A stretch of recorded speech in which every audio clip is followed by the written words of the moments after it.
நீங்க கலந்துக்கிட்ட பட்டிமன்றங்கள்ல, உங்களால மறக்க முடியாத பட்டிமன்றம் அப்டின்னா, எத சொல்லலாம்? கலைஞர் அவர்கள் முன்னிலையில நான் பேசின பட்டிமன்றம் சார். ஓ! கலைஞர் முதலமைச்சரா இருக்கிறாரு.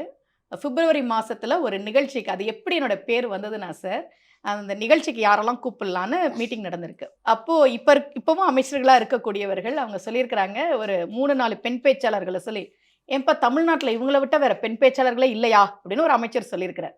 அந்த மீட்டிங்ல இருந்த பேராசிரியர் ராஜகோபால். அந்த ஐயா வந்து, "நீங்க தான் இவங்கள தான் திரும்ப கூப்பிடுறீங்க. ரொம்ப நல்லா பேசுற ஒரு பொண்ணு இருக்கிறாங்க. கோபிச்செட்டிப்பாளையத்தில கல்லூரியில பேராசிரியரா இருக்கிறாங்க. அந்த பொண்ண நம்ம கூப்பிடுவோம்." அப்படின்னு சொல்லிட்டு எனக்கு ஃபோன் பண்றார். இந்த அமைச்சர்கள் திரும்ப திரும்ப கேட்டது, "அந்த பொண்ணு நல்லா பேசிருவாங்களா?"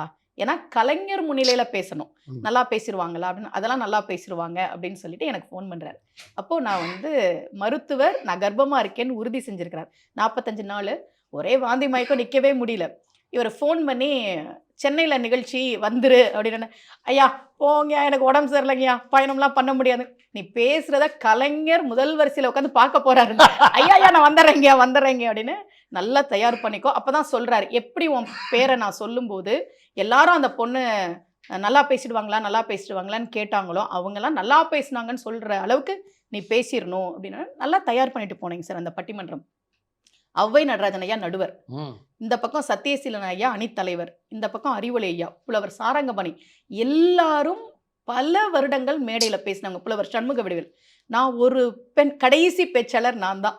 உங்களுக்கு தெரியும் பட்டிமன்றத்தில கடைசி பேச்சாளர் பேசும்போது எல்லாருமே சோர்ந்து போயிருவாங்க இல்லையா? எல்லாரும் நெறைய விஷயங்கள் பேசியிருப்பாங்க. நான் பேசும்போது, அது வந்து கலைஞர் டிவில நேரலை ஒளிபரப்பு பண்ணாங்க சார். அதுக்கப்புறம் நான் பார்த்தப்ப தான் என்னோட பேச்சு கலைஞர் முகம். என்னுடைய பேச்சு கலைஞர் முகம்னு காட்டும்போது, அவரு கை தட்டுறது, சிரிக்கிறது, அந்த இதெல்லாம் அவ்ளோ நல்லா இருந்தது அந்த மேடை. பேசி முடிச்சுட்டு, பக்கத்துல இருக்கக்கூடிய ஒரு அறையில போய் நான் சுருண்டு விழுந்துட்டேங்க சார். அப்படியே கீழ ஓ! விழுந்து கிடக்கிறேன். ஏன்னா கர்ப்பமா இருக்கோம், உடம்பு முடியல, தல சுத்துது. அமைச்சர்கள் 2 பேர் ஓடி வந்து, "எந்திரிம்மா, எந்திரிம்மா, எந்திரிம்மா. ஐயா கூப்பிடுறாங்க, தலைவர் கூப்பிடுறாரு, தலைவர் கூப்பிடுறாருன்னா" அத்தன பேர் பேசினோங்க சார். கலைஞர் அவர்கள் என்ன கூப்ட்டு, அதாவது நல்லா பேசின ஒரு பொண்ணுக்கு பாராட்டணுன்ற அந்த ஒரு இது இருக்கு பார்த்தீங்களா? யார் அந்த பொண்ணுன்னு விசாரிச்சுட்டு போயிருந்திருக்கலாம்.